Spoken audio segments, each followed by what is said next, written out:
तत्सवितुर्वरेण्यं भर्गो देवस्य धीमहि धियो यो नः प्रचोदयात्। उस प्राण स्वरूप दुख नाशक सुख स्वरूप श्रेष्ठ यश परमात्मा को हम अपने अंतःकरण में धारण करें। वह परमात्मा हमारी बुद्धि को सन्मार्ग की ओर प्रेरित करे। इसी भाव के साथ आज की इस क्लास को हम आरंभ करते हैं। और आज के इस क्लास में हम हठ रत्नावली के दूसरे अध्याय को पढ़ने वाले हैं। जैसा कि स्क्रीन पे दिख रहा होगा कि हठ रत्नावली द्वितीय उपदेश, जिसमें मुख्य रूप से और इस दूसरे अध्याय में कुंभक यानी कि प्राणायाम प्राणायाम का लक्षण, उसके प्रकार आदि पढ़ेंगे। साथ ही मुद्रा बंध क्या है, उसके कितने प्रकार हैं, उसकी विधि क्या है, इन सभी चीजों को हम पढ़ेंगे। और जिससे मुद्रा बंध, जिसके माध्यम से कुंडली का जागरण भी होता है, तो उन सभी चीजों के बारे में इसमें पढ़ेंगे जो आपके सिलेबस में है। और उसके अलावा यह हमारा जो हट प्रदीपिका जो यूनिट हो यानी कि 5 के अंतर्गत NTUGC नेट JRF के अंदर पढ़ना है, वो आज इस क्लास में हम आरंभ करते हैं। तो सीधे आगे बढ़ते हैं। द्वितीय उपदेश में कहते हैं कुंभकों के लक्षण क्या है। कुंभक का जो लक्षण है, जिसके बारे में मेरे द्वारा कुंभकों के लक्षण में वर्णन किया जा रहा है, श्रीनिवास जी कहते हैं कि बुद्धिमान व्यक्तियों को चमत्कारिक सिद्धियों और दीर्घ आयु की प्राप्ति के लिए इनका अभ्यास करना चाहिए। कुंभक से क्या होता है, हमें विभिन्न प्रकार की सिद्धियां प्राप्त होती है और दीर्घ आयु की प्राप्ति होती है। तो विधिवत प्राणायाम के माध्यम से जब हम निरंतर प्राणायाम का अभ्यास करते हैं तो नाड़ी समूह की शुद्धि हो जाती है। और तब प्राण जो है वो सुषुम्ना के मुख द्वार का भेदन करके इसमें प्रवेश करता है। और जब प्राण सुषुम्ना में प्रवेश कर जाता है तो मन क्या होता है, स्थिर हो जाता है, जिस स्थिति को मनोन्मनी कहलाता है। जब मन स्थिर हो जाता है तो उसको मनोन्मनी, मन का उन्मूलन, एक तरह से मन अपने में लीन होने लगता है। फिर कहते हैं इस स्थिति की प्राप्ति के लिए ज्ञानी लोग विभिन्न प्रकार के कुंभकों का अभ्यास करते हैं। मनोन्मनी की स्थिति, जिसमें कि प्राणायाम के माध्यम से जो हमें प्राप्त होता है, उसके लिए विभिन्न प्रकार के कुंभक का अभ्यास ज्ञानी लोग करते हैं, जो जानकार लोग हैं, जो बुद्धिमान लोग हैं। विभिन्न प्रकार के कुंभक के अभ्यास से आश्चर्यजनक सिद्धियों की प्राप्ति होती है। कुंभक के प्रकार क्या है, तो श्रीनिवास जी कहते हैं कि कुंभक के बारे में कहते हैं भ्रष्टिका भ्रामरी सूर्य भेदी उज्जाई च शीतली मूर्छा नाम सितकारम केवलम चाष्ट कुंभका। ये 8 कुंभक तो पहले बता दिया, जो कि मूल रूप से हम सभी जानते हैं, भ्रष्टिका, भ्रामरी, उसके बाद सूर्यभेदी, उज्जाई, शीतली, मूर्छा, शीतकारी और केवल, ये 8 कुंभक बताया। और नौवां क्या बताया, भुजंगी करनी, ये 9वां कुंभक है। अलग से इसमें बताया भुजंगी भुजंग करनी चेत कुंभका नव संख्या का, ये 9 संख्या वाले कुंभक बताए गए हैं। अब ये 8 जो है पहले उसके बारे में बात करते हैं कि सूर्य वेदन मुज्जाई तथा शीतकार शीतली भ्रस्तिका भ्रामरी मूर्छा केवल चाष्ट कुंभ का। तो ये 8 कुंभक बताए गए पहले। पहले तो क्या है, सूर्य भेदी, उज्जाई, शीतकारी, शीतली, भ्रस्त्रिका, भ्रामरी, मूर्छा और केवल। तो ये कोई कितने कितने हो गए, 8 हो गए। और एक यहाँ पे ऊपर में 9 बता दिए, जिसको भुजंग करनी कहते हैं। तो नेक्स्ट हम इसके डिटेल में देखते हैं। तो पूरक की समाप्ति पर जब हम इनहेल करते हैं, पूरक को क्या कहा जाता है, इनहेलेशन। श्वास को जब इनहेल करते हैं तो उसके बाद जालंधर बंद लगाते हैं। उसके तत्पश्चात रेचक क्या है, माने कि जब श्वास छोड़ना होता है उससे पहले क्या लगाते हैं, उड़ियान बंद। मतलब श्वास लेने के बाद हम मूल बंद और उड़ियान बंद लगाते हैं, और फिर हम उसके रेचक करते हैं, मतलब श्वास को बाद में छोड़ते हैं। तो जघन पेशियों और कंठ के संकुचन से, जांघ की पेशियों के संकुचन से क्या लगता है, मूल बंद। और कंठ के संकुचन से क्या लगता है, जालंधर बंद। और उदर के पेशियों को, जो पेट की जो मांसपेशियां हैं, उसको पीछे खींचने से क्या लगता है, उड़ियान बंद। तो इस प्रकार से प्राण जो है ब्रह्म नाड़ी यानी कि सुषुम्ना में प्रवेश करता है। ये तीनों बंद के माध्यम से क्या होता है, ब्रह्म नाड़ी में हमारा प्राण प्रवेश करता है। तो साधक को चाहिए कि वो अपान वायु को ऊपर की ओर खींचे। जो अपान वायु का स्थान नीचे की ओर होता है, उसको साधक को ऊपर की ओर खींचना है। और प्राण वायु जिसका ऊर्ध्व स्थान है, उसको गले से नीचे लाना है। इस प्रकार साधक को बुढ़ापे से छुटकारा मिलता है। किससे, बुढ़ापे से छुटकारा मिल जाता है, और वह 16 वर्ष की आयु के लड़के के समान युवा हो जाता है।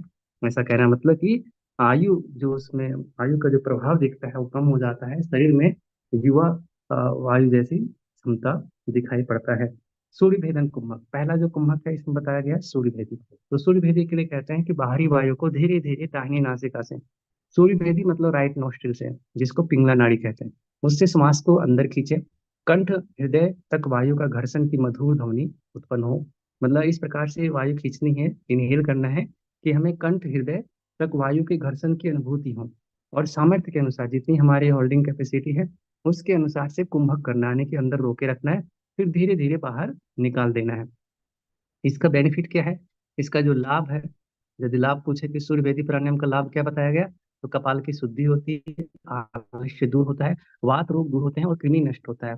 सूर्य वेदी में कुंभक का अभ्यास बार बार करना चाहिए। इसके बाद जो दूसरा प्राणायाम है वो उज्जाई प्राणायाम है। उज्जाई प्राणायाम के बारे में कहते हैं कि मुख को बंद करके कंठ से हृदय तक घर्षण की ध्वनि के साथ, मतलब जैसे घर्षण होता है श्वास लेते समय, दोनों नासिका से इनहेल करना है, पूरक करना है। पूर्व में बताए गए अनुसार कुंभक लगाना है और उसके बाद बाईं नासिका से रेचन करें। यह उज्जाई कुंभक होता है। दोनों नासिका से, वहां क्या था, राइट नोस्ट्रिल से केवल लेना था, दाहिनी नासिका से केवल लेंगे तो वो सूर्य भेदी प्राणायाम है। और जब दोनों नासिका से कंठ से हृदय तक घर्षण करते हुए ध्वनि के साथ जब लेंगे तो क्या कहलाएगा, तो वो उज्जाई प्राणायाम कहलाएगा। ठीक है। और रेचक किससे करना है, तो रेचक यहाँ पे बाईं नासिका से करना है, जैसे कि उसमें भी बाईं नासिका से कर रहे थे। तो ये उज्जाई कुंभक है। इसके लाभ क्या है, तो इसके लाभ के बारे में श्रीनिवास जी लिखते हैं कि कंफजन्य कंठ के रोगों को दूर करता है, जठराग्नि को बढ़ाता है, नाड़ियों, उदर एवं धातु विकारों को मिटाता है। इसका अभ्यास प्रत्यक्षण करना चाहिए, यानी कि हमें इसका अभ्यास निरंतर करना चाहिए। फिर है उसके बाद तीसरा प्राणायाम शीतकारी। तो शीतकार की ध्वनि के साथ मुख से पूरक करें। यहाँ पे इनहेल किससे करना, पहले तो हमें राइट नोस्ट्रिल से लेना था जो कि सूर्य वेदी था, दोनों नासिका से ले रहे थे आवाज के साथ उज्जाई। अब यहाँ मुख से इनहेल करना है, मुख से पूरक करें, वायु को रोके और फिर दोनों नासिका से यहाँ पे रेचन करना है। पहले बाई नासिका से रेचन कर रहे थे, तो शीतकारी में मुख से इनहेल कर रहे हैं और एक्सेल जो है वो दोनों नासिका से करना है, रेचन करना है। इस प्रकार अभ्यास करने के साधक, इससे साधक कामदेव के समान हो जाता है, मतलब सुंदरता में वृद्धि होती है। योगी जनों के संसार में उसका आदर होता है। वस्तु को उत्पन्न एवं नष्ट कर सकता है, मतलब कि क्रिएट करना और डिस्ट्रॉय करने की क्षमता, उत्पन्न और नष्ट करने की क्षमता उसे प्राप्त हो जाता है। वह भूख प्यास निद्रा एवं आलस से प्रभावित नहीं होता। ये सारे किस में हम पढ़ रहे हैं, ये सभी हम इसका बेनिफिट पढ़ रहे हैं। ठीक है। इसका जो शीतकारी प्राणायाम है उसका बेनिफिट।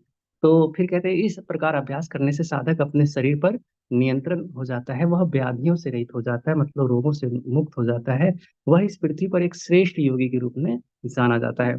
फिर चौथा प्राणायाम जो है वो शीतली प्राणायाम। शीतली प्राणायाम के बारे में कहते हैं कि जिह्वा की सहायता से, जैसे जिह्वा को फोल्ड करके वायु को अंदर खींचें और पूर्व में बताए गए अनुसार वायु को रोकें, यानी कि कुंभक करें। पहले हमें क्या करना है, वायु को अंदर लेना है जिसको पूरक कहेंगे, और फिर कुछ देर रोके रहना है, कुंभक करेंगे। उसके बाद दोनों नासिका के द्वारा उसे रेचन यानी कि निकाल देना है, बाहर छोड़ देना है। इस प्रकार 80 बार अभ्यास करें। कितनी बार करने के लिए बोल रहे हैं, 80 बार इसकी आवृत्ति, मतलब इसका 80 बार है। फिर इसका बेनिफिट क्या है, लाभ क्या है, तो शीतली प्राणायाम के लाभ के बारे में कहते हैं कि शीतली नामक कुंभक गुल्म रोग, लहा रोग, ज्वर, पीत दोष, विष का नाश करता है और भूख प्यास को मिटाता है। तो ये ध्यान रखना है शीतली में, ये सारे चीज बेनिफिट इसमें बताए गए हैं। और नेक्स्ट जो हमारा प्राणायाम है, नेक्स्ट प्राणायाम में कहते हैं भ्रस्त्रिका, जो पांचवा प्राणायाम है। तो भ्रस्त्रिका के बारे में लिखते हैं कि रेचक, पूरक और कुंभक ये सभी प्राण संयम के लिए हैं, प्राण के नियमन के लिए हैं, संयम के लिए हैं। ये तीनों जो प्रक्रिया हम प्राणायाम में करते हैं, रेचक, पूरक और कुंभक, बिना विराम के पूरक एवं रेचक करना, श्वास की समान स्थिति रखते हुए कुंभक लगाना भ्रस्त्रिका है। मतलब बिना रुके लेना और छोड़ना, पूरक मतलब लेना इनहेल करना, और रेचन मतलब छोड़ना, और श्वास की समान स्थिति रखते हुए कुंभक लगाना भ्रस्त्रिका प्राणायाम कहलाता है। जैसे कि हमने पिछले टेक्स्ट में पढ़ा था कि योगी के जो लोहार की धोखनी की भांति वायु को शरीर के अंदर और बाहर करना, इनहेल करना, एक्सहेल करना, जब तक कि थक नहीं जाए। तो इसके बाद धीरे धीरे दाहिनी नासिका से पूरक करना, ताकि श्वासी जो गुहा वायु में भर जाए। जो श्वास नलिका होती है, जो आगे जो हमारा लंग्स में जो एल्वुलाई होते हैं वो वायु से पूरित हो जाए। उंगलियों की सहायता से, यानी कि मध्यमा एवं तर्जनी अंगुली के अलावा छोड़ करके, मतलब मध्यमा और तर्जनी के छोड़ करके जो शेष अंगुलियां हैं उसके माध्यम से नासिका के छिद्रों को अच्छी तरीके से बंद करें और पूर्व में बताए अनुसार कुंभक लगाए। इसके बाद बाईं नासिका से रेचन करें। लास्ट में क्या करना है, लास्ट में हमें दाहिने नासिका से पूरा करना है और बाईं नासिका से रेचन करना है। और ये ध्यान रहे कि इसमें मध्यमा और तर्जनी अंगुली, जो अंगूठे के बगल में जो दोनों अंगुली है, तर्जनी और मध्यमा, इनका प्रयोग नहीं करना है। बाकी की अंगुलियों का प्रयोग करते हुए नासिका को बंद करना है। यह कुंभक वात पित्त एवं कफ दोषों को दूर करता है। इसका बेनिफिट क्या है?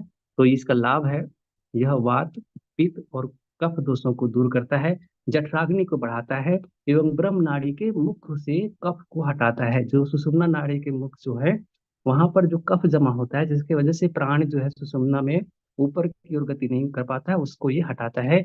इस कुंभक पर विशेष ध्यान देना चाहिए। ये हमारा भस्त्रिका प्राणायाम के बारे में हमने यहाँ पे पढ़ा। जो नेक्स्ट छठा प्राणायाम है वो भ्रामरी प्राणायाम है। भ्रामरी प्राणायाम के बारे में कहते हैं कि नर मधुमक्खी की ध्वनि उत्पन्न करते हुए जोर से पूरक करें। मतलब कि थोड़ा ध्वनि के साथ करें। नर मधुमक्खी का मतलब ये है कि थोड़ा सा जोर से ध्वनि उत्पन्न करते हुए उससे हमें श्वास को क्या कर लेना है, पूरक करना है, इनहेल करना है। और मादा मधुमक्खी की ध्वनि उत्पन्न करते हुए धीरे धीरे रेचक करें। मतलब धीरे धीरे हमें एक्सेल करना है, श्वास को छोड़ना है। यदि इसका अभ्यास नियमित रूप से किया जाए तो यह श्रेष्ठ योगियों के मन को आनंद से भर देता है। ठीक है। और सातवां जो प्राणायाम है वह है मूर्छा प्राणायाम। मूर्छा प्राणायाम के बाद कहते हैं कि इस पूरक की समाप्ति के बाद, मतलब जब हम इनहेल करते हैं, श्वास को जब अंदर लेते हैं, तो उसके बाद हमें क्या करना है, जालंधर बंद लगाना है। कंठ को संकुचित करके ठुड्डी को यहाँ पे गले से यानी कि छाती से लगा करके जालंधर बंद लगाना है, फिर धीरे धीरे रेचक करना चाहिए। यह मनोमूर्छा है, जो सुख प्रदान करने वाला है। मनोमूर्छा मतलब मन थोड़ा सा हल्का बेहोश जैसा हो जाता है। बाह्य जो शारीरिक जो भाव होते हैं वो नष्ट होता है और मन मूर्छित होता है, बाह्य विषयों से हट जाता है। तो यह इस प्रकार से हमें सुख को प्रदान करने वाला होता है। कौन सा? मूर्छा नामक यह प्राणायाम। ठीक है। आठवां प्राणायाम जो हम देखेंगे उसमें कहते हैं कि केवल प्राणायाम। केवल प्राणायाम यानी कि जिसमें पूरक और रेचक के बिना, केवल नाम से यह स्पष्ट है, जिसमें पूरक और रेचक नहीं, इनहेल और एक्सेल करने की ज्यादा वो नहीं होता, जरूरत नहीं होता। बिना सुख पूर्वक यानी कि पूरक और रेचक के बिना सुख पूर्वक आयु धारण की जाती है, यानी कि क्या वायु धारण करी जाती है, और वह केवल कुंभक कहलाता है। यानी कि पूरक रेचक के बिना जब हम वायु लेते हैं और छोड़ते हैं, इसमें पूरक कुंभक का अपने आप होता रहता है, इसमें हमें प्रयत्न पूर्वक नहीं करना पड़ता है। तो यह क्या कहलाता है? केवल कुंभक कहलाता है। जब कोई भी पूरक और रेचक के बिना केवल कुंभक में सिद्ध हो जाता है, उसके लिए तीनों लोकों में ऐसी कोई वस्तु नहीं है जिससे वह प्राप्त न कर सके। यानी कि प्राणायाम का अभ्यास करते करते एक ऐसी स्थिति आती है जिसमें हमें प्रयत्न पूर्वक लेने और छोड़ने की आवश्यकता नहीं पड़ती, बल्कि हम अब ऑटोमेटिकली उस प्राणायाम की अवस्था में, कुंभक की अवस्था में पहुंच जाते हैं। अभ्यास के माध्यम से श्वास हम पर हमारा नियंत्रण होता चला जाता है। तो जो केवल कुंभक है उसके द्वारा वायु धारण करने की क्षमता प्राप्त कर लेना राजयोग है, इसमें कोई संशय नहीं है। इसमें जब इस अवस्था को पहुंच जाते हैं तो वह राजयोग की अवस्था हो जाता है, इसमें कोई संशय नहीं होना चाहिए। भुजंगीकरण प्राणायाम जो नौवां प्राणायाम श्रीनिवास जी ने लिखा है, वो कहते हैं कि भुजंगी प्राणायाम क्या है, तो इसमें कंठ से पूरक करना और कंठ से ही रेचन करना नौवां कुंभक भुजंगीकरण कहलाता है। कंठ से मतलब कंठ में घर्षण अनुभव होना चाहिए, ऐसा लगना चाहिए कि जैसे हम कंठ से इनहेल कर रहे हैं, घर्षण के साथ, कंठ के साथ। जैसे कि भ्रष्टिका आदि में हम क्या कर रहे थे, कंठ और चेस्ट से होते हुए, मतलब हम उसके घर्षण को अनुभव करते हुए कर रहे थे। ऐसे यहाँ पे कंठ से खींचने का तात्पर्य यहाँ पे यही हो सकता है कि कंठ में हमें उसका स्पर्श अनुभव होना चाहिए, और कंठ से ही फिर हमें रेचक का अनुभूति होना चाहिए, उसके साथ ही हमें ये कुंभक करें, तो ये नौवां भुजंगीकरण प्राणायाम कहलाता है। फिर यहाँ से आरंभ होता है मुद्रा बंध। मुद्रा बंध में कहते हैं कि महामुद्रा महाबंधो महाभेदस तृतीय तृतीय का, ये तीन पहले बता दिए। महामुद्रा, महाबंध और महाभेद, ये तीनों में महाभेद को ज्यादा महत्व दिया गया है कि ये दोनों जो है महामुद्रा महाबंध, ये महाभेद के बिना उतना महत्वपूर्ण नहीं है। ये तीनों को पहले एक साथ आप ध्यान रख लीजिएगा। उसके बाद फिर कहते हैं तीन बंध, उड्डयनम मूल बंधो और जालंधर जलंधराभिध, यानी कि उड़ियान बंध, मूल बंध और जालंधर बंध। फिर कहते हैं करणी विपरीताख्या वज्रोली शक्ति चारणम संप्रदया खेत्री सा दश मुद्रा प्रकृति था। इस प्रकार से ये 10 मुद्रा कहलाए हैं। पहले तो यहाँ तीन तीन छह, और उसके बाद यहाँ पे चार जो टोटल आ गए हैं। इस प्रकार से टोटल कितने मुद्रा बताए हैं? 10 मुद्राओं के बारे में यहाँ पे श्रीनिवास जी बताते हैं। तो मूल बंध, जालंधर बंध, महामुद्रा, महाबंध, महाभेद, उडयान बंध, विपरीत करनी, वज्रोली, शक्ति चालनी, खेचरी, ये 10 पारंपरिक मुद्रा बताए गए हैं। आदिनाथ द्वारा बताई गई मुद्राएं 8 प्रकार की ऐश्वर्य यानी कि सिद्धियां, शक्तियां प्रदान करने वाली। ये मुद्राएं क्या क्या देने वाली है? 8 प्रकार की शक्तियां प्रदान करने वाली हैं। ये सिद्धों की मन भावन, मन भावन मतलब मन को प्रिय लगने वाले, और देवताओं के लिए भी दुर्लभ है। ये सिद्धियां इतनी महत्वपूर्ण है कि जो सिद्धों को ही मन को भावित करता है, उसको भी लुभाता है, और देवताओं के लिए भी दुर्लभ होता है। फिर इसमें से कहते हैं कि ये आदिनाथ शंभु द्वारा अर्थात शिव द्वारा बताए गए 10 मुद्राएं, प्रत्येक मुद्रा अत्यधिक महत्वपूर्ण है और सिद्धियां प्रदान करने वाली होती हैं। अब मैं सबसे पहले महामुद्रा का वर्णन करता हूँ। जो पहला मुद्रा है वो क्या है, महामुद्रा का वर्णन कर रहा हूँ, जैसा कि वशिष्ठ जी ने बताया है।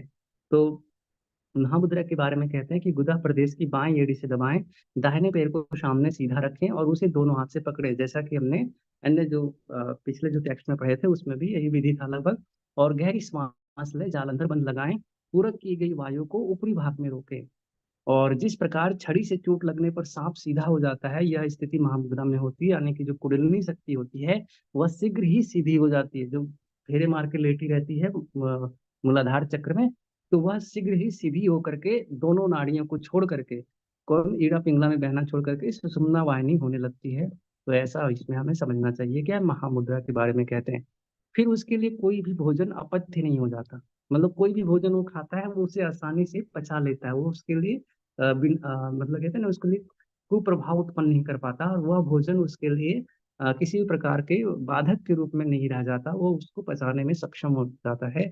और ना ही कोई नीरस भोजन उसके लिए स्वादिष्ट रहता है। मतलब उसके लिए कोई नीरस भोजन भी नहीं रहता, उसके लिए नीरस भोजन भी स्वादिष्ट हो जाता है। घातक विष भी अमृत की भांति हो जाता है, वो अमृत की भांति वो पच जाता है। इसलिए विष भी उसके लिए कोई मतलब दुख का कारण या समस्या का कारण नहीं बन पाता, क्योंकि वह जो इस महामुद्रा के अभ्यास से उसके अंदर जो क्षमता प्राप्त होती है उससे वो विष को भी उसी तरह से पचा लेता है। कहने का मतलब है कि विष भी उस पर कुछ नहीं बिगाड़ पाता। महामुद्रा के अभ्यास से अब ये सारे लाभ में ही हम पढ़ रहे हैं। तो लाभ में बताते हैं कि महामुद्रा के अभ्यास से त्वचा रोग, अपच, कोष्ठबद्धता, क्षय रोग, प्लीहा सूजन, गुदावृत एवं अन्य दोष दूर हो जाते हैं। महामुद्रा से बुढ़ापे और मृत्यु का भय भी मिट जाता है। और इसको गुप्त रखना चाहिए, हर किसी व्यक्ति से इसकी चर्चा नहीं करनी चाहिए। मुद्राओं के बारे में ऐसा कहते हैं कि मुद्रा एक, जैसे कहते हैं कि हमारे लिए बहुत महत्वपूर्ण राशि है, तो इसको हमेशा गुप्त रखना चाहिए, हर किसी के सामने इसे प्रकट नहीं करना चाहिए। नेक्स्ट जो है महाबंध। महाबंध के बारे में कहते हैं दूसरी जो मुद्रा है उसमें कहते हैं बाई एड़ी को सीवनी पर लगाएं, दाएं पैर को बाई जंघा पर रखें, मुख से वायु का पूरक कर ठुड्डी को छाती से लगाएं, यानी कि जालंधर बंद लगाना है। और मूल स्थान को संकुचित करें, यानी कि मूल बंद। जालंधर बंद भी लगाना है, मूल बंद लगाना है, और ध्यान को मध्य मार्ग अर्थात सुषुम्ना पर लगाना है। धीरे धीरे वायु का रेचन करें, फिर उसके बाद हमें एक्सेल करना है। यह महाबंध कहलाता है। मतलब इसमें देखा जाए तो तीनों बंध लग जा रहे हैं, तो इसलिए इसको क्या कहते हैं, महाबंध एक प्रकार से होता है। फिर कहते हैं यह महाबंध सभी महान सिद्धियों को देने वाला, बाई तरफ से करने के बाद दाई तरफ से इसका अभ्यास करना चाहिए। जब एक तरफ से हमने इसका अभ्यास कर लिए, बाई एड़ी से किए, तो उसके बाद दूसरी तरफ से भी हमें इसका अभ्यास करना चाहिए। फिर और यहाँ पर ध्यान रखना है कि श्वास को हमें मुख से पूरक करना है, यानी कि मुख से वायु का पूरक करें, मुख से श्वास लेना है और फिर धीरे धीरे वायु का रेचन करना है। और नेक्स्ट में कहते हैं कि यह महाबंध जो है सभी प्रकार के सभी प्राण को ऊर्ध गति को बढ़ाता है, प्राणों की जो ऊर्ध गति को बढ़ाता है। व्यक्ति जो साधक है सभी में, उनमें प्राण की ऊर्ध्व गति को बढ़ाता है। तीनों नाड़ियों के संगम स्थान, तीनों नाड़ियों के जो संगम स्थान है, दोनों भवों के बीच जो केदार अर्थात शिव का स्थान है। केदार क्या कहा गया, शिव का स्थान, वहां पर मन को केंद्रित करता है। ये चीजें ध्यान रखने योग्य है, आपको ध्यान रखना चाहिए।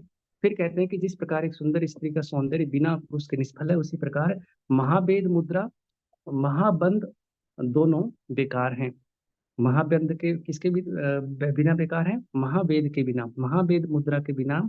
ये जो दोनों मुद्रा भी इससे पूर्व में पढ़े हैं, तो ये महामुद्रा और महाबंध ये दोनों ही बेकार है, किसके बिना, महावेद के बिना। तो महामुद्रा और महाबंध लगा रहे हैं तो इसका महावेद भी हमें आना चाहिए, और उसमें भी हमें प्रैक्टिस कर लेना चाहिए। अब आता है तीसरा मुद्रा जो महत्वपूर्ण बताते हैं, महावेद मुद्रा। तो उसी प्रकार बिना महावेद के महामुद्रा और महाबंध दोनों बेकार है, निरर्थक है। तो महाबंध लगाकर एकाग्र मन से वायु का पूरक करें, श्वास प्रक्रिया को विपरीत करें एवं रोक दें। जो मुद्रा है जिसको जालंधर बंद, जालंधर बंद का एक दूसरा नाम यहाँ पे देख रहे होंगे, कंठ मुद्रा। इसके बाद लगाना है। यदि प्रत्येक 3 घंटे के अंतराल पर एक दिन में 8 बार, जैसे एक दिन में कितने घंटे होते हैं, 24 घंटे, तो हर 3 घंटे के बाद में, यानी कि 8 × 3 = 24, तो ये इस प्रकार से यदि 8 बार हम इसका अभ्यास करें तो यह पुण्य संचय करती है, पुण्य को जमा करती है और पापों को नष्ट करती है। कौन कौन करता है, महावेद मुद्रा। तो महाबंध लगा करके इसके लिए क्या करना है कि महाबंध लगाना है, यानी कि मूल बंद, जो जालंधर बंद, मूल बंद, उद्यान बंद, और श्वास पूरक करे, फिर श्वास प्रक्रिया को विपरीत करके रेचक कर दे। और कंठ मुद्रा, जालंधर बंद लगाएं, दोनों बंद जो पहले भी बताए थे वो यहाँ लगाना है।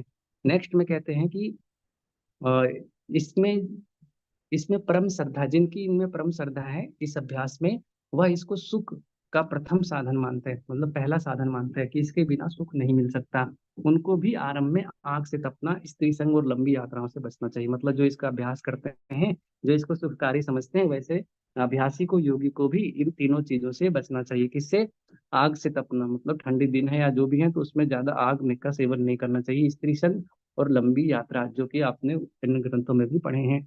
फिर कहते हैं दोनों हथेलियों को भूमि पर रख दे, भूमि से नितंबों को ऊपर उठाकर धीरे धीरे भूमि पर ताड़न करे। यह महाभेद है, जो कि विधि में आप इसको देख रहे हैं, पिछले उसमें भी हमने महाभेद की विधि में देखा था। तो दोनों हथेलियों को भूमि पर रखना है, नितंबों को धीरे धीरे उस हथेलियों के सहारे से ऊपर उठाना है और भूमि पर ताड़न करना। यह महाभेद मुद्रा है, जो अभ्यास के बाद सिद्धियां प्रदान करने वाला है। इसमें त्रिक मुद्राएं लगता है, जो गुप्त रखनी चाहिए। यह बुढ़ापे और मृत्यु को दूर करती है, जठराग्नि को बढ़ाती है और अनिमा आदि सिद्धियां प्रदान करती है। अभी त्रिक मुद्रा आगे बताते हैं। मतलब यहाँ तो ये खत्म हो गया आपका तीनों जो पहले पढ़ना था, महामुद्रा, महाबंध और महाभेद। तो महाभेद वाली जो विधि है वो वही है जो कि हमने उसमें पढ़े थे। फिर नेक्स्ट है त्रिक जो मुद्रा बता रहे हैं, उसके बाद बता रहे हैं उडयान, मूलबंध और जालंधर बंध। तो इसको देखते हैं।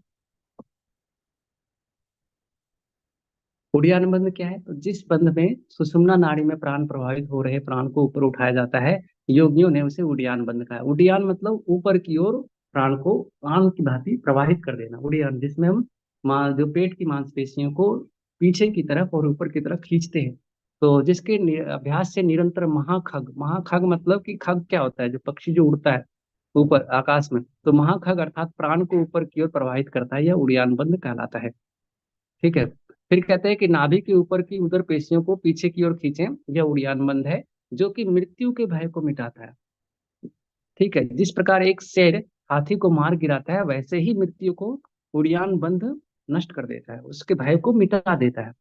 अब ये कहते हैं कि यदि कोई वृद्ध व्यक्ति भी इसका अभ्यास गुरु के द्वारा बताई गई सहज विधि से करे, तो वह भी नवयुवक के समान हो जाता है। इसे बाह्य उड्डयन कहा गया है, जो कि बाह्य सौंदर्य को बढ़ाता है। नाभि के ऊपर के और नीचे के उदर भाग को प्रयत्न पूर्वक संकुचित करे। इस प्रकार निरंतर 6 महीने के अभ्यास करे तो साधक मृत्यु को भी जीत लेता है, क्योंकि ये बताया ना, उड्डयन बंध मृत्यु के भय को भी नष्ट करता है। जैसा कि एक शेर हाथी को मार गिराता है, एक शेर जो है हाथी को मार गिराता है, ऐसे ही मृत्यु रूपी जो हाथी है उसको ये उड़ियान बंद रूपी शेर उसको पराजित कर देता है। फिर है मूल बंद। मूल बंद के लिए कहते हैं कि एड़ी से उत्सर्ग तराल, उत्सर्ग तराल मतलब कि जो मूल स्थान है सिवनी भाग पर दबाव बनाएं और गुदा को संकुचित करके अपान वायु को ऊपर की ओर खींचें। यह जो ऊपर की ओर खींचना है, यह मूल बंद कहलाता है। मतलब किसमें? एड़ी से उत्सर्ग तराल, नाम यहाँ पे अलग है सिवनी का। तो उत्सर्ग मतलब क्या होता है? मतलब छोड़ना या फिर निष्कासित करना। तो वही मूल भाग पर दबाव बनाएं और गुदा को संकुचित करके अपान वायु को ऊपर की ओर खींचे, या मूल बंद है। अपान की साधारण गति क्या होती है? नीचे की तरफ होती है, तो इसको बलपूर्वक संकुचन कर ऊपर की ओर उठाया जाता है। योगियों ने इसे मूलबंध कहा है। एड़ी से गुदाद्वार को दबाएं और बलपूर्वक अपान वायु को ऊपर की ओर उठाएं, ये इसमें बार बार इसीलिए कहते हैं। नेक्स्ट इसमें कहते हैं कि मूल बंध के अभ्यास से क्या बेनिफिट होते हैं। तो मूल बंध के अभ्यास से बता रहे हैं कि प्राण एवं अपान, क्या क्या बता रहे हैं कि प्राण एवं अपान जो है और नाद एवं बिंदु एक हो जाते हैं, तब निश्चय ही साधक को योग में सफलता प्राप्त होती है। जो दोनों हमारे प्राण और अपान है, वो दोनों एक हो जाते हैं, नाद और बिंदु एक हो जाते हैं, और ऐसी स्थिति में साधक जो है ये सफलता को प्राप्त करता है, इसमें कोई संशय नहीं है। प्रतिदिन मूल बंध का अभ्यास करें। अपान एवं प्राण की एकता, शरीर में मल मूत्र की कमी आती है, बूढ़ा व्यक्ति भी जवान हो जाता है, ये इसका एक प्रकार से सिद्धि का परिणाम है। जब अपान वायु ऊपर नाभि के क्षेत्र में पहुंचती है, तो वायु के प्रभाव से जठराग्नि की लौ और अधिक दहकने लगती है। तब अपान वायु अग्नि द्वारा अपना मूल स्वरूप धारण करती है, जिससे शरीर के अग्नि प्रचंड हो जाती है। जब अपान वायु शरीर में ऊर्ध्व गति की ओर बढ़ती है, ऊपर की ओर बढ़ती है, जिस प्रकार छड़ी की चोट से सर्प ऊपर उठकर सीधा बिल में प्रवेश कर जाता है, उसी प्रकार जब सर्प के छड़ी की चोट से सर्प सीधा होकर के बिल में प्रवेश कर जाता है, उसी प्रकार कुंडलिनी शक्ति ब्रह्म नाड़ी अर्थात सुषुम्ना में प्रवेश कर जाता है, अन्यत्र कहीं नहीं जाती। इसलिए योगियों को मूल बंध का नित्य अभ्यास करना चाहिए। जालंधर बंध, तीसरा जो हम देख रहे हैं, कंठ को संकुचित करके क्या करना है, कंठ को संकुचित करके ठुड्डी को हृदय से लगाएं, छाती से लगाएं, यह जालंधर बंध है। इसका बेनिफिट क्या है, तो बुढ़ापे और जरा मृत्यु के भय को मिटाता है, कंठ संबंधी रोगों को दूर करता है, तंत्रिका जालाने के जो नर्वस सिस्टम है उसके जो न्यूरॉन पाथ की जो कनेक्शन है उन सभी को जाल को बांध देता है, जिससे कि बिंदु से स्रावित होने वाले अमृत रस का बहाव नीचे की ओर जाने से रुक जाता है। मतलब यहीं पे कंठ को संकुचित करके जो इस प्रकार से देखते हैं, यहीं पे ठुड्डी को लॉक कर देने की वजह से जो सोम रस है वो नीचे की ओर स्रावित ना होकर के वहीं पे रुक जाता है। ठीक है, जिससे कि बिंदु का स्राव होने वाले अमृत रस नीचे की ओर जाने से रुक जाता है, अर्थात यह बंद अमृत रस को नाभि में जाकर भस्म होने से रोकता है। कंठ संकुचन के लक्षण वाले जलांधर बंध के अभ्यास से अमृत रस नाभि में नहीं गिरता है, और इससे जो प्रकोप नहीं गिरता है, इस वजह से इसका नाश भी नहीं होता है। ठीक है। ये तीनों बंध जो हैं, जिसमें कि हमने उड़ियान बंध, मूल बंध और जालंधर बंध, ये तीनों पढ़ा, महासिद्धों द्वारा सेवित इन सभी योग क्रियाओं के साधन स्वरूप योगियों द्वारा श्रेष्ठ बताया गया। आप ज्यादातर देखते हैं प्राणायाम में इसका हम हर जगह पे इसका उपयोग करते हैं। तो यह योगियों द्वारा बहुत ही सेवित है, मतलब उसके द्वारा उपयोग में लाए जाने वाले साधन स्वरूप हैं और श्रेष्ठ साधन बताए गए हैं। आधार का संकुचन मूल बंध, कंठ का संकुचन जालंधर बंध, मध्य भाग को खींचना यह क्या उड़ियान बंद के रूप में होते हैं। इस प्रकार के अभ्यास से प्राण ब्रह्म नाड़ी में प्रवेश करता है। तो ये संक्षेप में आप देख सकते हैं कि जो आधार का संकुचन क्या कहलाता है, मूल बंद आधार का, कंठ का संकुचन जालंधर बंद, मध्य भाग का संकुचन उड़ियान बंद, इस तरह से हम देखते हैं। मध्य भाग को खींचना मतलब पीछे की तरफ, मूल स्थान का संकुचन करें, मूल स्थान का संकुचन करके उड़ियान बंद लगाना चाहिए। मतलब मूल स्थान का संकुचन मूल बंद, उसके बाद उड़ियान बंद, इड़ा पिंगला को बंद करके जालंधर बंद, पीछे के मार्ग सुषुम्ना को प्राण में प्रवाहित करते हैं। ये इस प्रकार से टेक्निक है। इससे पवन मतलब प्राण का लय प्राप्त होता है, प्राण अपने उसमें लय हो जाता है, जिससे जरा मृत्यु बुढ़ापा एवं अनेक प्रकार के रोग दूर होते हैं। नेक्स्ट इसमें ऋषि कहते हैं कि विपरीत करनी मुद्रा जो नेक्स्ट मुद्रा है इसके बाद। तो हमने ये तीनों तीन तीन छह पढ़ ली है। अब नेक्स्ट जो हमारा विपरीत करनी है, तो चंद्रमंडल से जो दिव्य अमृत का स्राव होता है उसको नाभि में स्थित सूर्य भस्म कर देता है, और इसी से मानव शरीर का नाश होता है। जैसे हमारा जो सामान्यतः क्या होता है कि हमारे जो स्ट्रक्चर है उसमें बॉडी जो हम ज्यादातर दिन भर जो काम करते हैं, तो उसमें चंद्रमंडल से जो अमृत का स्राव होता है वो नाभि में आकर के भस्म होता रहता है।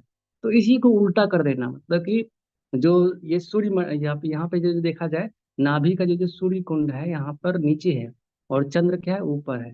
तो इसी को उल्टा कर देना, मतलब सूर्य के ऊपर कर देना, चंद्र को नीचे कर देने से वो नाश होने से बच जाता है।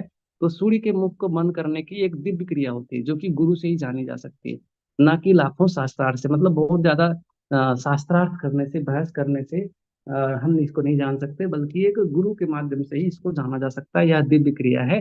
तो यह विपरीत करने के नाम से जाना जाता है, जिसमें नाभि ऊपर हो जाता है और तालु नीचे हो जाता है, अर्थात सूर्य मंडल ऊपर और चंद्रमंडल नीचे। तो गुरु से ही यह सीखना चाहिए। ठीक है, यानी कि विपरीत करनी मुद्रा है। विपरीत करनी मुद्रा, जैसा कि पिछले ने उसमें देख चुके हैं कि हमें क्या करना है, दोनों पैरों को ऊपर उठा करके, मतलब पैरों को ऊपर ऊर्ध्व करना है, और जो हमारा शरीर है इसमें यहाँ पे सिर हमारा कंठ संकुचित हो, और हथेलियों के सहारे से इसको इस प्रकार से जब हम करते हैं तो ये हमारा देखते हैं यहाँ पे जो नाभि है वो ऊपर हो जाता है और गला जो है वो नीचे, यानी कि गले नीचे है, उसके बाद चंद्र जो है वो भी नीचे रहता है। तो हमारा जो चंद्र का स्राव जो नीचे होता था पहले, यहाँ सिर से जैसे देखा जाए तो नाभि में आता था, क्योंकि सिर ही अब यहाँ पे नीचे हो जा रहा है, तो इसलिए उल्टा वो ऊपर तो चढ़ नहीं सकता। तो इस तरह से हम जो सोम का जो श्राव है, अमृत का श्राव है, उसको रोक लेते हैं। तो इसका बेनिफिट क्या बताते हैं, तो बेनिफिट बताते हैं इसका लाभ जो यहाँ पे देख पा रहे होंगे आप। लाभ में कहते हैं कि विपरीत करनी सभी रोगों को नष्ट करता है, इसके नित अभ्यास से जठराग्नि प्रदीप्त होती है, और इसके अभ्यासी साधक को पर्याप्त भोजन लेना चाहिए। अल्पाहार से अग्नि शरीर को जलाने लगती है, क्योंकि जठराग्नि भड़कती रहती है, तो इसलिए पर्याप्त आहार लेना चाहिए। प्रथम दिन कुछ समय के लिए सिर नीचे करें और पांव को ऊपर करने चाहिए, जो कि विपरीत करने के लिए कहते हैं। उसके बाद प्रतिदिन पश्चात धीरे धीरे इसका अभ्यास को अवधि को बढ़ाते जाना चाहिए, मतलब कुछ समय से इसको आरंभ करके धीरे धीरे लंबे समय तक इसका अभ्यास करने का प्रैक्टिस करना चाहिए। इसके 6 महीने के अभ्यास के बाद जो चेहरे पे झुर्रियां आदि है जो हालत आते हैं, बाल सफेद दिखाई नहीं देते हैं, ये सारी चीजें क्या होते हैं, नष्ट होने लगते हैं। जो साधक नित्य एक याम तक इसका अभ्यास करता है वह अकाल मृत्यु पर विजय प्राप्त कर लेता है। जो पूर्ण रूप से स्वस्थ हैं और कठोर नियमों अर्थात योग शास्त्र के अनुसार जो नियम कठोर बताए गए उसके पालन नहीं कर सकते, उनके लिए भी श्रीनिवास जी ने विकसित करने की व्याख्या की है, मतलब वो लोग भी इसका अभ्यास कर सकते हैं। अब आता है बजरोली। बजरोली, अब मैं बजरोली का वर्णन करता हूँ, जिसे सभी योगी गुप्त रखने के लिए कहते हैं, क्योंकि यह एक गुप्त मुद्रा है जिसमें कि सभी को नहीं बताना चाहिए, क्योंकि यह कठिन भी है और इसका एक प्रकार से जो प्रक्रिया है वो भी उपयुक्त तरीके से करने में ही इसका लाभ होता है, अन्यथा इससे हानि भी हो सकता है। तो इसलिए इस गुप्त विधि के बारे में अयोग्य व्यक्ति को बिल्कुल नहीं बताना चाहिए। और इसमें यहाँ तक कहा गया है कि इसकी चर्चा उस योग्य व्यक्ति से ही करना चाहिए जो गुरु को अपना प्राण लगे, मतलब जिसके लिए गुरु ही उसका प्राण हो। यानी कि इतना एक प्रकार से एक निष्ठ भाव से समर्पित शिष्य को ही बताना चाहिए।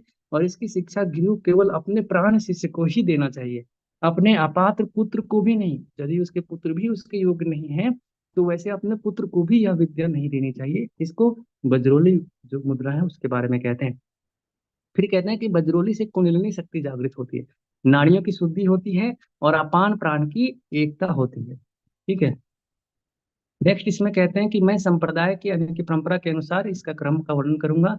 पुरुषों या स्त्री सभी को बुद्धिमत्ता से इसे समझना चाहिए, मतलब इसके जो मूल उद्देश्य है उसको समझना चाहिए और उस तरीके से इसके बारे में चिंतन करके उस अभ्यास के बारे में जानना चाहिए। तो इसमें कहते हैं कि जो यह अभ्यास क्रम होता है उसमें जननेंद्रिय के माध्यम से जो तत्व है, वायु और जल तत्व आदि जो भी तत्वों का उसे अपने अंदर खींच करके उससे धारण करने की यानी कि बिंदु को धारण करने की प्रक्रिया बजरोली में होता है। ठीक है। तो इसलिए कहते हैं कि मरणम बिंदु पाते ना जीवितम बिंदु धारणा। जो बिंदु है, बिंदु का जब क्षरण होता है, जो जीवनी तत्व है, तो उसी से व्यक्ति मृत्यु को प्राप्त होता है। और जब हम बिंदु का रक्षण करते हैं तो वही जीवन है। यदि ये देखा जाए तो जो जो उपनिषदों में भी हमने पढ़ा है कि यदि हमारे शरीर में जो बिंदु है, जो मूल ऊर्जा है, वो यदि उसका क्षरण होता है तो वह व्यक्ति मृत्यु को प्राप्त होता है। जब तक वह हमारे शरीर में तब तक ही जीवन होता है। तो जीवितम बिंदु धारणात्।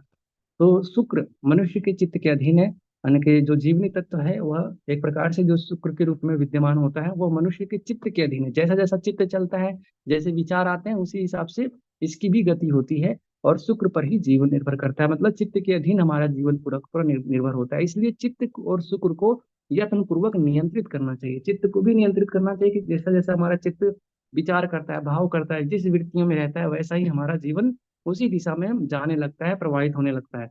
और शुक्र पर, शुक्र अर्थात वीर्य, तो जो जो हमारी जीवनी तत्व है, तो उस पे वो जो शक्ति है, मूल शक्ति, तो उस पे भी हमारा जीवन निर्भर करता है। तो इन दोनों को हमें यत्न पूर्वक नियंत्रण करना चाहिए, यही बजरोली मुद्रा में कहलाता है। बजरोली मुद्रा में इसलिए इसके बारे में बताया, तो किस प्रकार हम उसको नियंत्रित कर सकते हैं उसके बारे में। तो फिर कहते हैं कि जिस स्त्री के साथ पुरुष बजरोली का अभ्यास करता है उसे मानसिक रूप से प्रेम करना चाहिए। शारीरिक प्रेम की बात यहाँ नहीं है। यह जो अभ्यास की जो पद्धति है नियंत्रण करने की, तो वो मानसिक रूप से प्रेम का है, मतलब कि शारीरिक से नहीं बल्कि मानसिक भाव से हमारा प्रेम होना चाहिए। तो ये यहाँ पे योगी कहते हैं। फिर नेक्स्ट में इसमें बताते हैं कि जब शिशु गर्भ में होता है, जब शिशु गर्भ में होता है, जब उसके जन्म से पूर्व, तो उसी समय उसकी आयु, कर्म, धन और विद्या, इन चारों का निर्धारण हो जाता है। उस समय जैसा उसकी माता पिता उनके जो कर्म आदि के जो वातावरण जो निर्माण करता है, और जो शिशु उस गर्भ में आते हैं तो उन्हीं भावों को धारण करते हुए अपने पूर्व संचित कर्मों के अनुसार उस गर्भ का चयन करके आते हैं। तो उसी हिसाब से उसकी आयु, कर्म, धन, विद्या, इन चारों का निर्धारण हो जाता है। आयु, कर्म, धन और विद्या, इन चारों का निर्धारण हो जाता है जब वो शिशु गर्भ में होता है। जब गर्भ में शिशु का स्थूल शरीर बनता है तब उसके विशेष लक्षण प्रकट होते हैं और वो देवी शरीर बनता है। मनुष्य की आयु बढ़ती है यदि बिंदु स्थिर हो, यानी कि जो हमारे जो बिंदु हैं यदि वह स्थिर होता है तो आयु बढ़ता है। और जन्म, जीवन धारा एवं मृत्यु, यह सभी के लिए बिंदु ही उत्तरदायी है। जन्म, जीवन धारा मतलब जीवन हमारा कैसा चलेगा, और मृत्यु, ये तीनों चीज किससे निर्धारित होता है? बिंदु से निर्धारित होता है। बजरोली के अभ्यास से, जो बजरोली मुद्रा है जिससे बिंदु पर नियंत्रण अभ्यास किया जाता है, उसके अभ्यास से योग में सफलता शीघ्र प्राप्त होती है। और जिस स्त्री को योग विधियों का पूर्ण ज्ञान नहीं है उसे बजरोली का अभ्यास बिल्कुल नहीं करना चाहिए। यहाँ पे ये ऋषि मतलब कि योगी स्पष्ट कर देते हैं। फिर कहते हैं कि जो मनुष्य पवित्र साहसी, अंतर्दृष्टि प्रधान है, ईर्ष्या से मुक्त है, उसे ही योग में सफलता प्राप्त होती है। ईर्ष्यालु मनुष्य को कभी सफलता प्राप्त नहीं होता है। तो पहला तो है कि पवित्र भाव वाले होने चाहिए, साहसी, और फिर अंतर्दृष्टि प्रधान, मतलब अंतर्दृष्टिवान होना चाहिए, बाह्य और भौतिक दृष्टि युक्त नहीं होना चाहिए, नहीं तो वो हर चीजों को केवल भौतिक अर्थ लेगा, और भौतिक अर्थ के माध्यम से वो अपना तो पतन करेगा ही, अपने साथ वालों का भी पतन कर सकता है। तो इसलिए कहते हैं योग के सभी प्रकारों से यह श्रेष्ठ योग है। यह श्रेष्ठ है क्योंकि यह आनंद और मुक्ति दोनों देने वाला होता है। इस अभ्यास से आनंद भी मिलता है और मुक्ति भी मिलता है। बिंदु का धारण करने से साधक के शरीर में सुगंध पैदा होती है। तो अब जो नेक्स्ट है, इसमें सहजोली जो मुद्रा है उसके बारे में कहते हैं। तो सहजोली और अमरोली ये बजरोली के ही भेद है। किसके भेद है? जो बजरोली मुद्रा में पढ़ रहे हैं उसी के ये दोनों भेद हैं। तो इसके बारे में हम आगे देख रहे हैं। तो उसमें कहते हैं कि जो सहजोली है, तो इसके लिए कहते हैं कि जब स्त्री या पुरुष बजोली प्रक्रिया द्वारा बिंदु को खींचें, मतलब अपने अंदर जब उसे धारण करते हैं, तो अपने शरीर पर जले हुए गोबर का भस्म कर लें।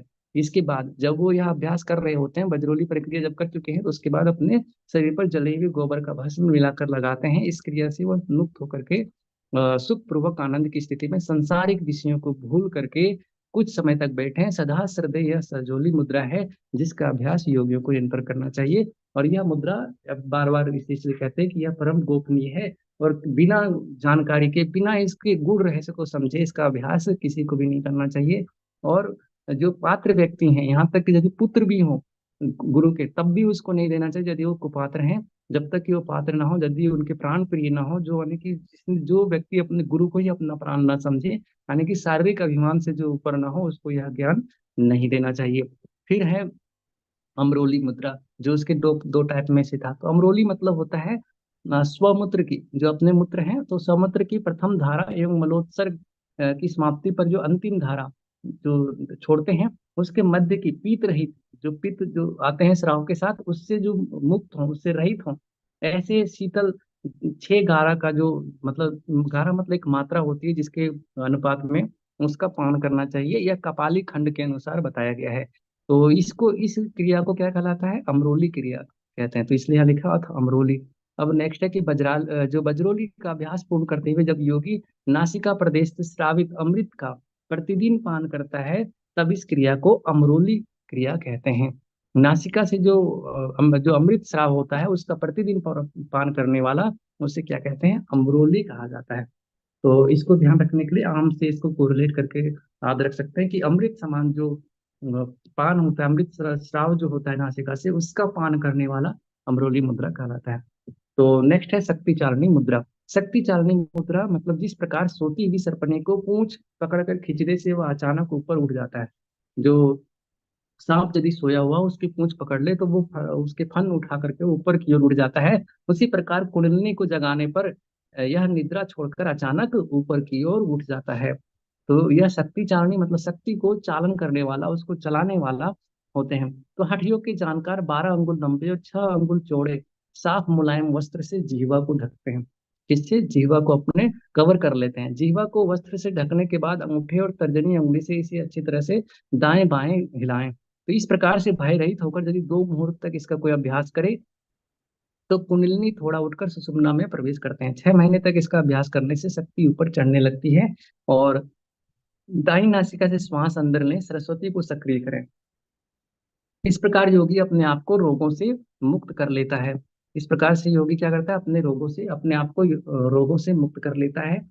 शक्ति चालन के माध्यम से जो योगी जिसने शक्ति को जागृत कर लिया है, उसे अद्वितीय शक्तियां प्राप्त हो जाती है। इससे ज्यादा क्या कहें, वह आसानी से मृत्यु को भी जीत लेता है। जिस प्रकार शेष नाग ने वनों पर्वतों सहित पृथ्वी को सहारा दे रखा है, मतलब कहता है कि जो यह पृथ्वी है उस किसके फन पे टिका हुआ है? शेष नाग के फन पे टिका हुआ है। शेष नाग के शीर्ष पे, उसके सहस्त्र फनों पर यह पृथ्वी आदि जो ग्रह नक्षत्र आप देखते हैं उस पे यह टिका हुआ है। उसी प्रकार कुंडलिनी सहित सभी योगिक क्रियाओं का जो सभी कुंडली जो सब योगिक क्रिया है, उसका आधार क्या है? कुंडलिनी है।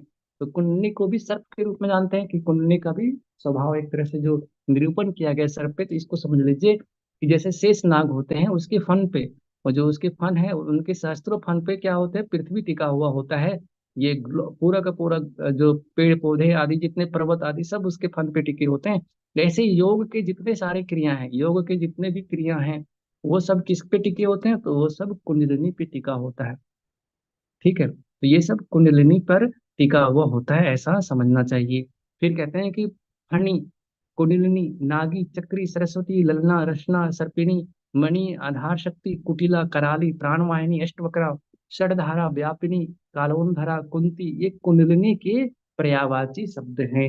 यदि इसमें से कहा जाए कि इसमें हठ रत्नावली में कुंडलिनी को क्या कहा गया है, तो इनमें से जो कुछ चीजों को कोट में मिला करके दिया जा सकता है। तो फनी, फन मतलब फन से युक्त। तो और सर्प से इसको शेष नाग से कोरिलेट करके याद रखेंगे तो नाम भी सब आपको याद रह जाएंगे लगभग लगभग। तो फनी मतलब फन, जो सांप का फन होता है। कुंडलिनी, कुंडली तो इसका नाम है। ये नागी मतलब नाग से रिलेटेड। चक्री, चक्र के रूप में फेरा लगा करके वो लेटी रहती है। तो इस तरह से सरस्वती, सरस्वती मतलब ईड़ा और पिंगला के मध्य में प्राण को सुषुम्ना में इसको चालन करने की वजह से ललना। रचना सर्पिणी, रचना सर्पिणी मतलब रस से युक्त जो सर्पिणी होती है। मणि, सांप से रिलेटेड ही है ये भी। आधार शक्ति जो मूल शक्ति है, मूलाधार में सोई रहने की वजह से। कुटिला और कराली, प्राणवाहिनी, प्राण का वहन करने में। अष्टवक्रा, षडधारा, व्यापिनी, व्यापक रूप में रहते हैं। कलोन धारा और कुंती, कुंडली को क्या कहा गया? कुंती भी कहा गया। तो ये शायद एग्जाम में भी आया हुआ है, तो इसको ध्यान रख सकते हैं। तो कुंती ये किसके पर्यायवाची हैं? ये सारे कुंडली के पर्यायवाची हैं, तो इसको आप ध्यान रख लेंगे। नेक्स्ट इसमें कहते हैं कि खेचरी मुद्रा। खेचरी मुद्रा के बारे में कहते हैं कि यह अंतिम मुद्रा है। 10वां मुद्रा में यहाँ पे क्या बताते हैं? खेचरी मुद्रा। तो खेचरी मुद्रा कहते हैं जो शीघ्रता से प्राण का प्रवेश ब्रह्मरंध्र में कराती है, यानी कि सुषुम्ना वाहिनी करा लेता है। सुषुम्नग, अमृता, मूर्ध्वा, लंबिका आदि इसके पर्यायवाची हैं। किसके पर्यायवाची हैं? खेचरी के। खेचरी के पर्यायवाची कौन कौन से बता दिए? सुषुम्नग, अमृता, मूर्ध्वा, लंबिका, ये यहाँ पे इनके पर्यायवाची शब्द हैं। इसको आप ये चारों को ध्यान में रख सकते हैं। तो मूर्धवा मतलब जैसे जीव को जब हम उल्टा करके कपाल गुहर में प्रवेश करते हैं, मूर्धा में प्रवेश करते हैं, तो इसलिए मूर्धवा इसको याद रख सकते हैं। अमृता क्योंकि यह अमृत का पान कराता है। सुषुम्नगा, सुषुम्नग मतलब सुषुम्ना में प्राण को प्रविष्ट कराने वाला होने से। लंबिका मतलब जीवा को हम लंबा कर करके इसका अभ्यास करते हैं। तो ये चारों आप मतलब इस प्रकार से आसानी से याद रख सकते हैं कि यदि ये सब नाम आ रहे हैं तो ये किसका पर्यायवाची होगा? ये खेचरी का पर्यायवाची होगा, ना कि सुषुम्ना का। सुषुम्नग है, सुषुम्ना नहीं है, तो इसलिए कंफ्यूज नहीं होना है, सुषुम्नग है। जैसे यहाँ पे देख सकते हैं सुषुम्नग, सुषुम्नग, अमृता, मृदवा, लंबिका, वाचका, स्मृता, ये इनके वाचक है, मतलब पर्यायवाची है। किसके? खेचरी के। तो ये ध्यान रख लीजिएगा। तो क्योंकि जब उसके वाचक पूछे गए हैं, कुंडलिनी के वाचक, जैसे कि कुंती किसका वाचक है, तो ये इसमें भी आपको ये ध्यान रखना चाहिए। फिर कहते हैं कि बिना सही क्रम के शास्त्र नहीं है, मतलब बिना सही क्रम से यदि शास्त्र को जानना चाहें तो हम नहीं जान पाएंगे, और बिना सही क्रम के कोई शास्त्र नहीं सीख सकता। शास्त्रों को क्रमवार रूप से सीखने पर ही सफलता प्राप्त होती है। इसी प्रकार से यदि हम योग में मुद्राओं को सीखना चाहते हैं, खेचरी को सीखना चाहते हैं, तो क्रम से ही हमें सीखना पड़ेगा। विद्वान व्यक्ति जीव की तरह दिखने वाले स्नुही पत्र से तीक्ष्ण शस्त्र बनाए। शस्त्र बनाना तीक्ष्ण धारदार युक्त, जो जीव को थोड़ा काट सके। क्यों? ताकि उसकी जो लंबाई है वो बढ़े। जो जीव मूल रूप से जो जुड़ा होता है तंतु से, जब उसको काटते हैं तो उसकी लंबाई और अधिक बढ़ जाती है, क्योंकि वो वहां तक उसे ब्लॉक कर रहा होता है। तो ईड़ा पिंगला सुषुम्ना के मध्य में अंगुली रखें और जीभ के नीचे की जो गांठ के बाल भर उसे काटना है, हल्की सी, मतलब बाल के भर काटना है, बहुत हल्का हल्का प्रतिदिन। जो दो निशक हरड़, एक निशक सौंठ और आधा निशक सेंधा नमक को मिला करके पाउडर बना लें, और इस पाउडर को जीभ पर रगड़ना है। मतलब खेचरी मुद्रा के लिए प्रिपरेशन के लिए कह रहे हैं। फिर उसके बाद शक्ति चालन का अभ्यास करें, जैसा कि पहले बताया गया है। और गाय के दूध दोहन की भांति, जैसे गाय का दूध दोहते हैं, वैसे जीभ का दोहन करें। 7 दिन बाद फिर से जीभ को तिल भर काटें, थोड़ा सा काटें तिल के आकार का। और जीभ के छेदन की प्रक्रिया को बहुत ही सावधानी पूर्वक करना चाहिए, ताकि जीभ जो है भ्रू मध्य केंद्र को स्पर्श कर सके। मतलब जो दोनों भ्रू हैं, दोनों भ्रुओं के मध्य के केंद्र तक, वहां तक जीभ की लंबाई बढ़ करके वहां तक स्पर्श कर सके, ऐसा श्रीनिवास जी ने बताया है। और खेचरी पटल में परमेश्वर ने बताया कि तीक्ष्ण, साफ और निर्मल शस्त्र ने जो स्नुही पत्र के समान हो, जिससे जीवा को बाल भर काटे। मतलब ऐसा काटने का जो जो अस्त्र हो, शस्त्र हो, जो एक प्रकार से वो इतना हो, तीक्ष्ण हो, साफ हो, निर्मल हो, किसी प्रकार के कीटाणु से युक्त ना हो। नहीं तो फिर बीमारियां और जो एक प्रकार से रोग उत्पन्न होकर के और भी विपरीत प्रभाव डालने वाला हो सकता है। फिर कहते हैं लंबिका अर्थात जीवा। लंबिका किसको? जीवा। जीवा से संबंधित है, तो उसको आप खेचरी मुद्रा से भी जोड़ सकते हैं। तो बाल भर काटने से हृदय प्रदेश में स्थित ग्रंथि खुल जाती है, या मैंने बताया है। जीभ को पलटकर कपाल गुहा में, जीभ को पलटकर किसमें, कपाल गुहा में अंदर की ओर लगाएं। दृष्टि को भ्रूमध्य, जो नेत्र हैं दोनों नेत्रों को भ्रूमध्य पर लगाएं, यह खेचरी मुद्रा कहलाती है। तो खेचरी मुद्रा कैसे करते हैं, तो ये विधि में हम देख लेते हैं। वो पूर्व तैयारी था कि खेचरी मुद्रा के लिए जीवा का लंबा होना आवश्यक है, तो उसके लिए हम वो पूर्व तैयारी देख रहे थे।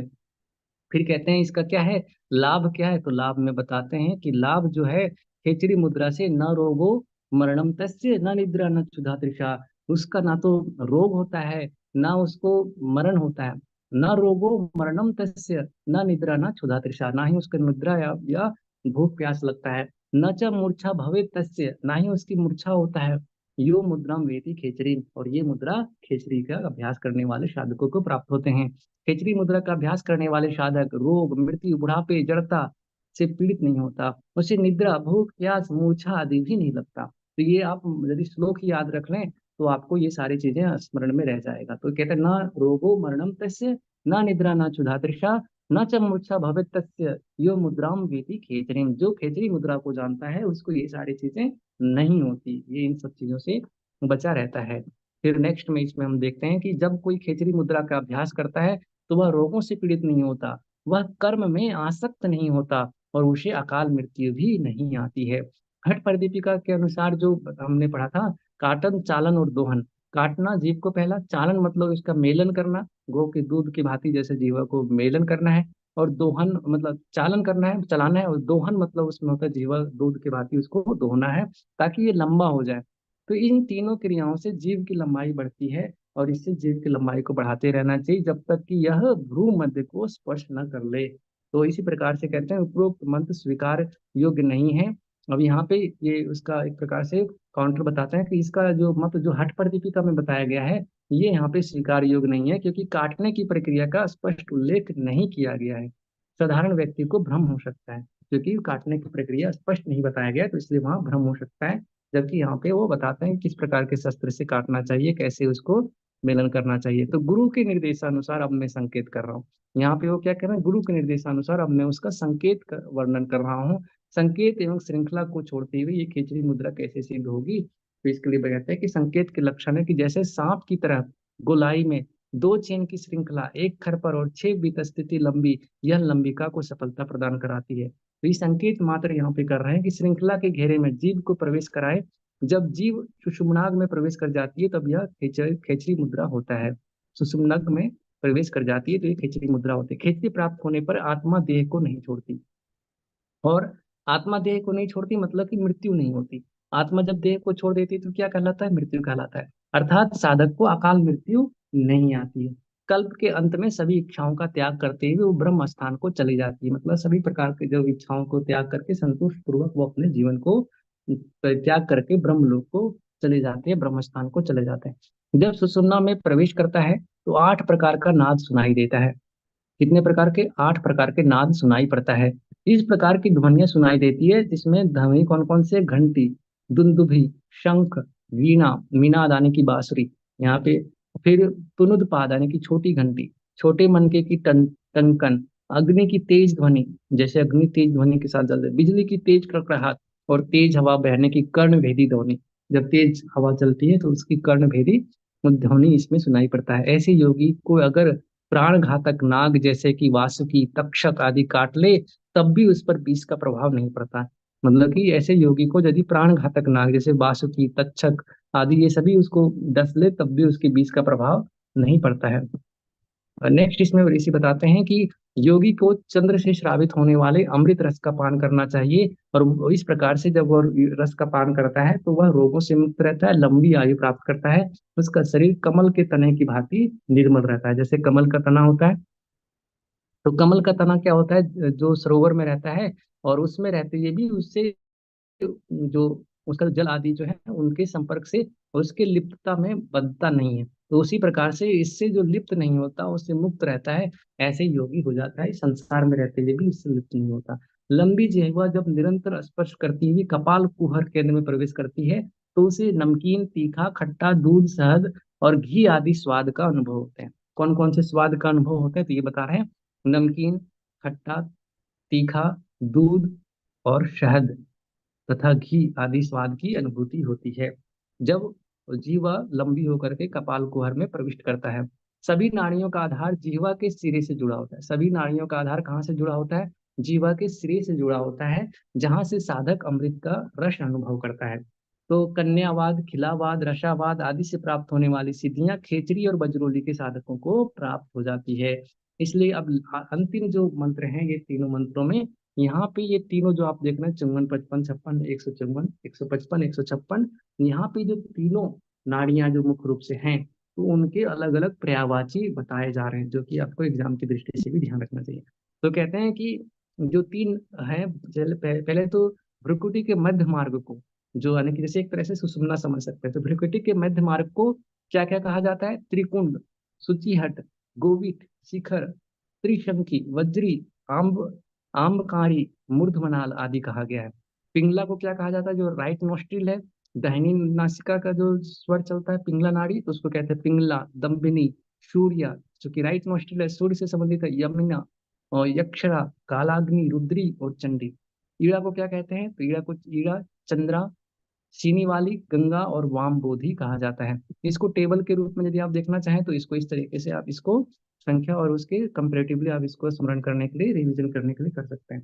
तो नाड़ियां इसमें पिंगला और मतलब राइट नोस्ट्रिल, भ्रिकुटी के मध्य मार्ग और ईडा, ये नाम यूज किया गया है। और इसके अन्य जो नाम इसमें यहाँ पे दिया गया है, पर्यायवाची जिसको आप कह सकते हैं, तो ये पर्यायवाची में इसका जो अन्य नाम है, ये आपको राइट जो रो में देख रहे होंगे, तो इसमें सबसे पहले पिंगला का पिंगला, दंभिनी, सूर्या, यमुना, यक्षरा, कलाग्नि, रुद्री और चंडी, ये 8 इसके नाम अलग अलग हैं, जिसमें पिंगला सहित है।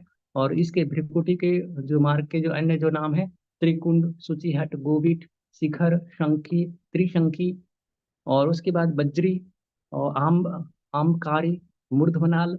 और ईड़ा के लिए क्या कहते हैं? जो जो कि वाम नासिका से यानी कि बाएं तरफ की जो होती है, तो ईड़ा, चंद्रा, क्योंकि यहाँ पे देखिए क्या था, सूर्य, तो इसके लिए चंद्रा। सिनी वाली, गंगा।